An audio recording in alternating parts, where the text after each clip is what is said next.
Have you ever been in the middle of a simple conversation in English? Maybe at a coffee shop, at the grocery store, or even writing a short email, and suddenly your brain just stops? You know exactly what you want to say, but one tiny word creates a big problem. You think, should I say some or any? And in that moment, everything freezes. The waiter is looking at you, the cashier is waiting, or your finger is hovering over the send button. It's just one small choice, but it feels like a test you didn't study for.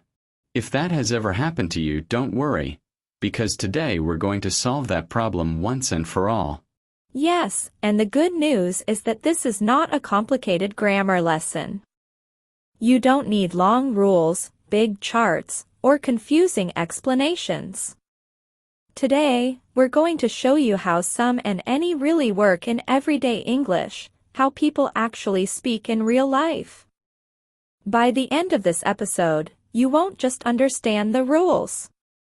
You'll feel the difference.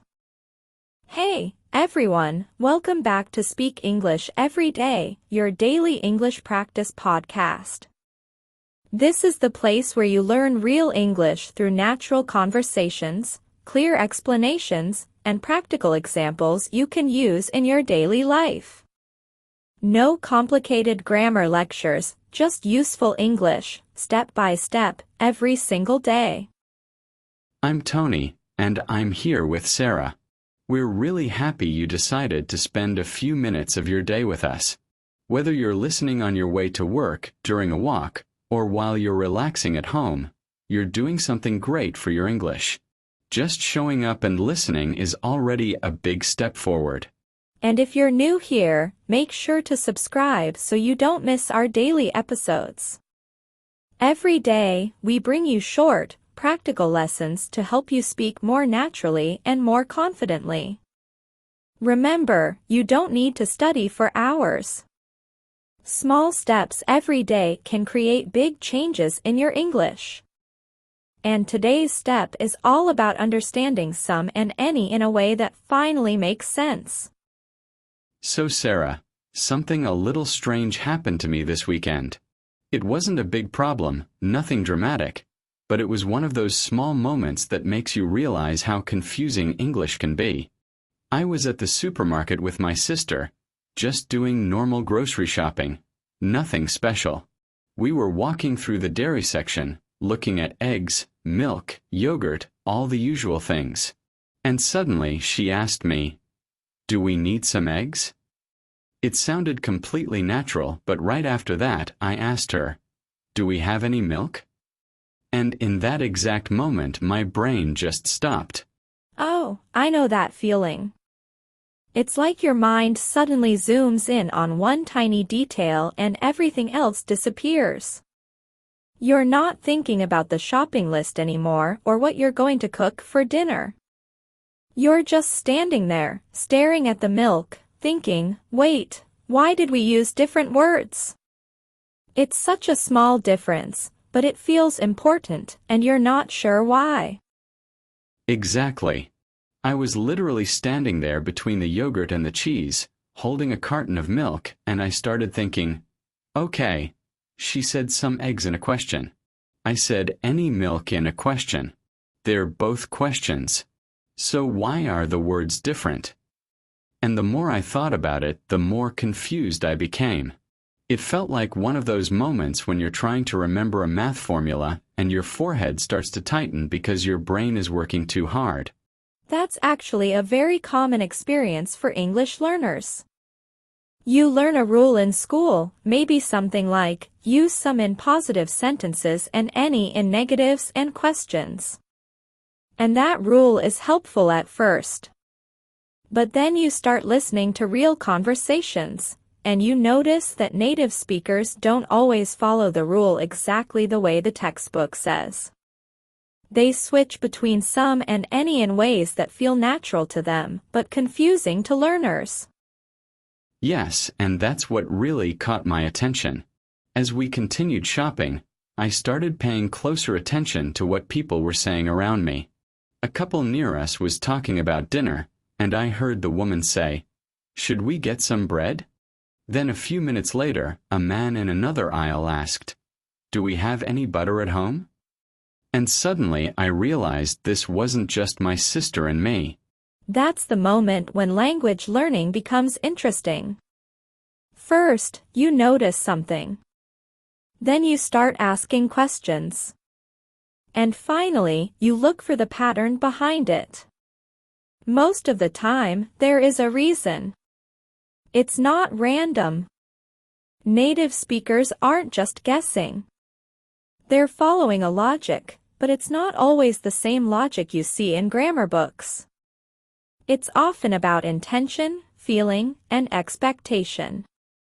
All right, Tony, let's start with the foundation. Before we talk about exceptions, feelings, or real-life situations, we need to understand the basic rule. This is the rule most people learn first in school, and it's actually very useful. It gives you a simple structure you can rely on when you're not sure what to say. Think of it as the starting point, the default setting for some and any. Good. I like having a starting point. When there's a clear rule, it feels less stressful. So what's the basic idea? The basic rule is this: we use some in positive sentences, and we use any in negative sentences and in most questions. That's it. It's simple, and it works in many everyday situations. For example, you can say, "I have some friends in this city." That's a positive sentence. The friends exist. It's a real, positive situation.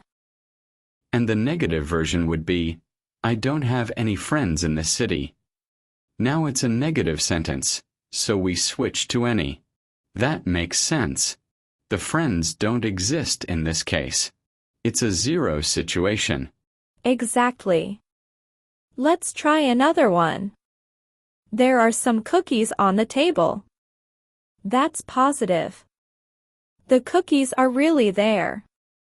You can see them, you can eat them, they exist. But if I say, "There aren't any cookies on the table," now it's negative. No cookies. The plate is empty. Very sad situation. Very sad, especially if you were expecting dessert. But grammatically, it's perfect. Positive sentence, some. Negative sentence, any. Now let's talk about questions. If you ask, "Are there any cookies on the table?" you're using any because it's a question and you don't know the answer. So the logic is, I'm asking because I'm not sure. Maybe there are cookies, maybe there aren't. It's unknown, so I use any. Exactly. Let's do a few more examples to make this really clear. I bought some groceries. That's positive. The groceries exist. You went to the store, you paid for them, and now they're in your kitchen. And the negative version would be, I didn't buy any groceries. That means nothing is in the fridge. No milk, no eggs, no vegetables. Just empty shelves. Right. Here's another one. She has some experience. That's positive. Experience exists. Maybe not a lot, but there is some. And the opposite. She doesn't have any experience. Zero experience. Completely new. Now let's try a question. Do you have any questions? That's a typical question teachers ask at the end of a lesson. They don't know if you have questions or not, so they use any. So the pattern is becoming clear. Positive sentence. Some. Negative sentence. Any. Question. Usually any. It's like a simple system. Yes, and here's a helpful way to remember it. Think of a traffic light. Green light means go. That's your positive sentence. Use some. Red light means stop.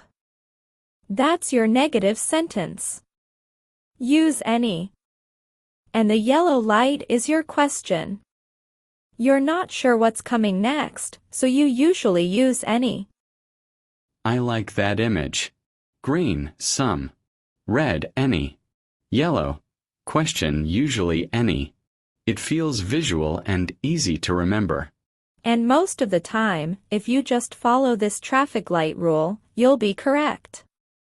It covers a huge number of everyday sentences. It's simple, clear, and very practical. So if I'm ever unsure, I can just ask myself, is this positive, negative, or a question? And that will usually tell me whether to use some or any. Okay, Sarah, I feel good about the basic rule. Some for positives, any for negatives and questions. It's clear, it's simple, and it feels safe. But you mentioned earlier that there are exceptions, and that those exceptions are actually what make your English sound more natural. So I'm curious, what's the first one? The first and most common exception is this: we use some in questions when we're offering something. This happens all the time in real life. For example, if you're at home and you ask a guest, "Would you like some coffee?" you're using some, even though it's a question. And the reason is simple: you're not asking a neutral question. You're making an offer, and you expect the answer to be yes, or at least you're hoping for a yes. So the intention behind the sentence changes the word. It's not just about grammar anymore. It's about what I'm trying to do. If I'm offering coffee, I'm being friendly, polite, and positive. I'm not just checking if coffee exists. I'm saying, here, I have coffee. Do you want some? Exactly.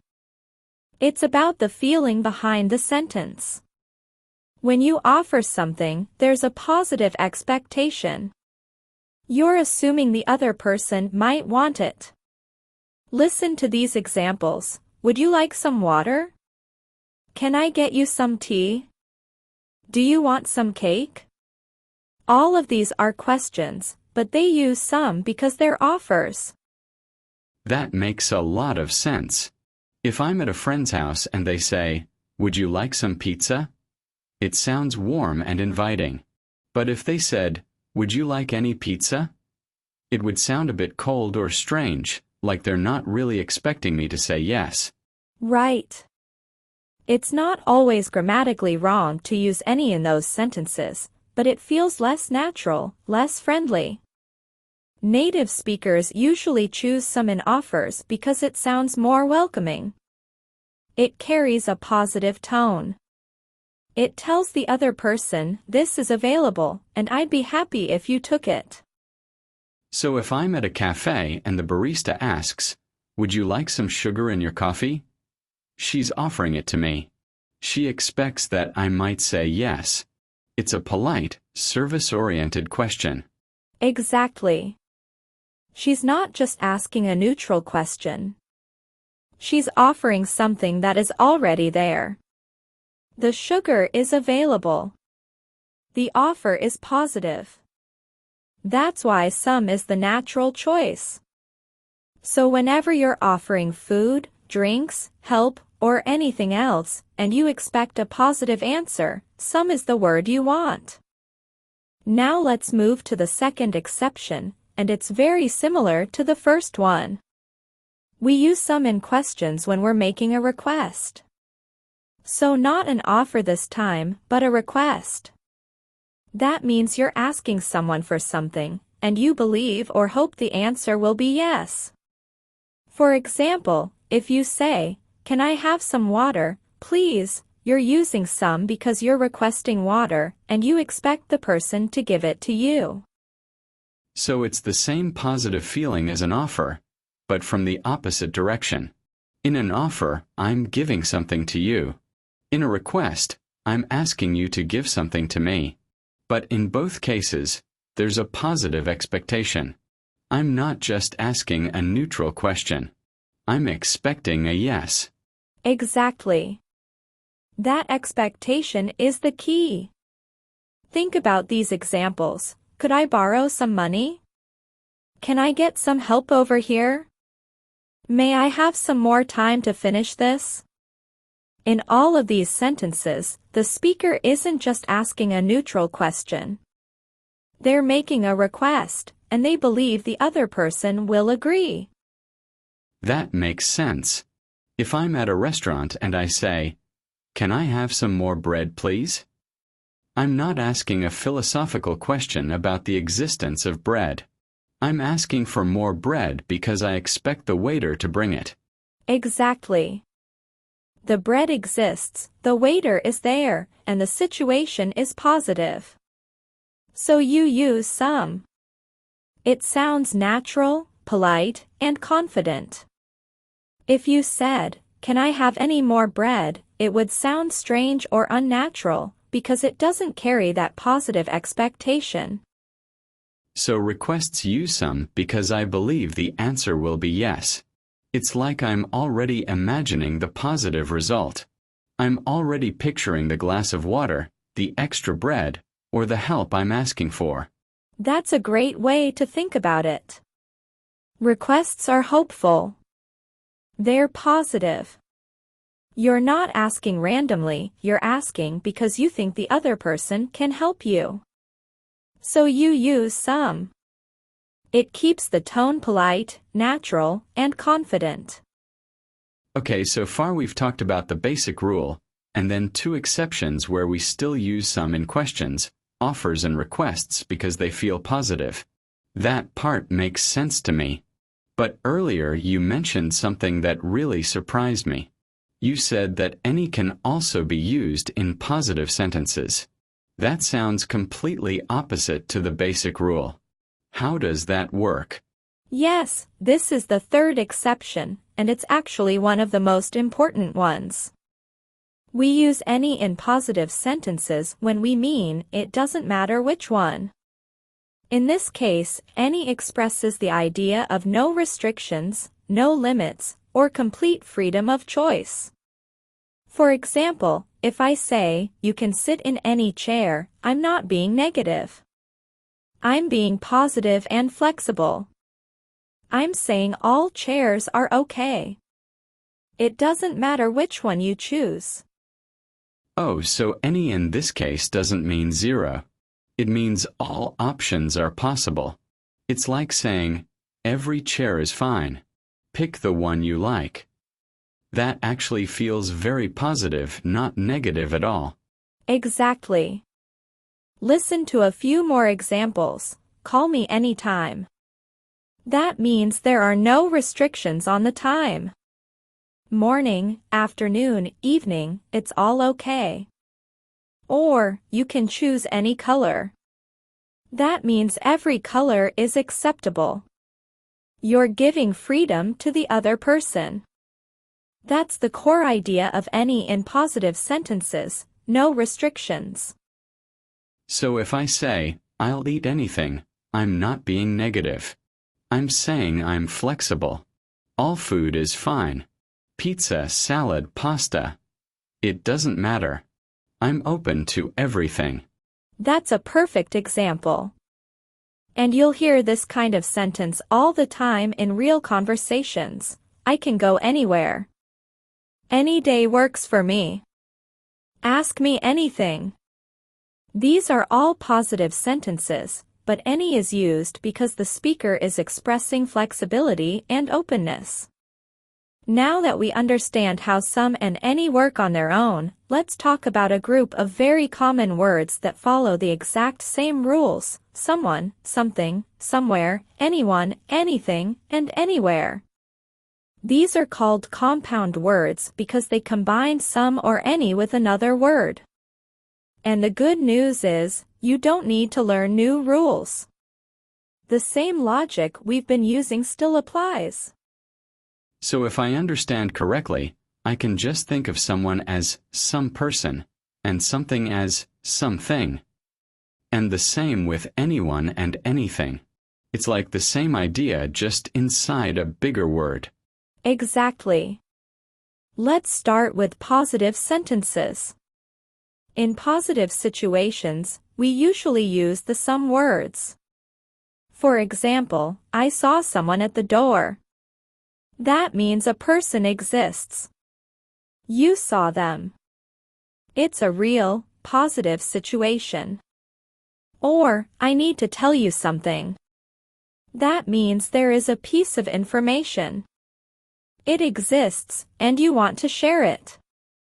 So if I say, let's go somewhere quiet to study, that means I have a place in mind, or at least I believe such a place exists. It's positive. There is a quiet place out there. Exactly. Now let's look at negative sentences. In negative situations, we switch to the any words.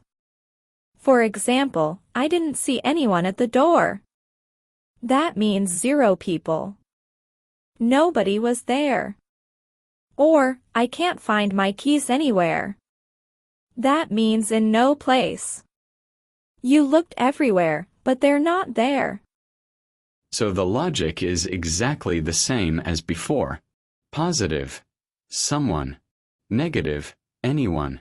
Positive, something. Negative, anything. It's the same traffic light idea, just with longer words. That's right. Now let's look at questions. If you ask, did you see anyone outside, you're asking a genuine question. You don't know the answer. So you use anyone. Or, is there anything good to watch tonight? Again, it's a real question. You're not sure what's available. But if I say, would you like something to drink? That's different. That's an offer, not just a neutral question. So I use something, not anything. Perfect. You're applying the same logic from earlier. Offers and requests use some words because they carry a positive expectation. For example, can someone help me is a request. You expect a person to come and help, so you use someone. And I guess the no restriction meaning also works here. Like, if I say, anyone can join this class, it means there are no limits on who can join. All people are welcome. All right, Sarah, I feel like the rules and the exceptions are much clearer now, but I always understand grammar better when I see it in real situations.